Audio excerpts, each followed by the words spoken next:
সুদীপ্তি মিশ্র হালদার ফুলবাড়ি থেকে লিখছেন, প্রাপ্তি অপ্রাপ্তি ঘাত প্রতিঘাত সুখ দুঃখের মধ্যে দিয়ে জীবন প্রবাহমান। প্রবাহমান জীবন পরিবর্তনশীল, ক্ষণস্থায়ী। তাই চলমান জীবনে কোনো নিশ্চয়তা থাকে না।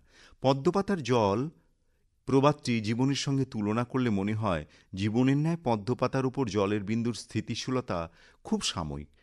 একটু বাতাস হলেই টলমল করে পড়ে চকচকে জল মাটিতে মিশে যায়। মানে জলের রূপ পরিবর্তন হয়, আগের মতো উজ্জ্বল দেখায় না।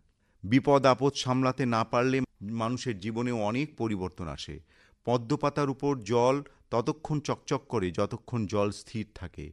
মানুষের জীবনে সুখানুভূতিগুলো এই রূপ চকচক করে ও আলো ছড়ায়। এই জীবনের লক্ষ্য স্থির হওয়া খুব প্রয়োজন। লক্ষ্যে পৌঁছনোর জন্য অনেক পরিশ্রম ও যত্ন লাগে। অস্থির মনের মানুষের জীবনে আলো খুব কম। প্রতিকূলতার মধ্যে দিয়ে লক্ষ্য স্থির রেখে জীবনকে ধারণ করাটা মানুষের একটি বিশেষ গুণ। এই গুণের অধিকারী জীবনে জয় আনতে পারেন। অন্যভাবে ভাবলে জীবনের প্রতিটি ঘটনা ক্ষণস্থায়ী। মেঘের আড়ালে যেমন সূর্য থাকে, তেমনি দুঃখের আড়ালে সুখ। দুঃখকে ক্ষণস্থায়ী করতে সঠিক সিদ্ধান্ত নিতে হয়।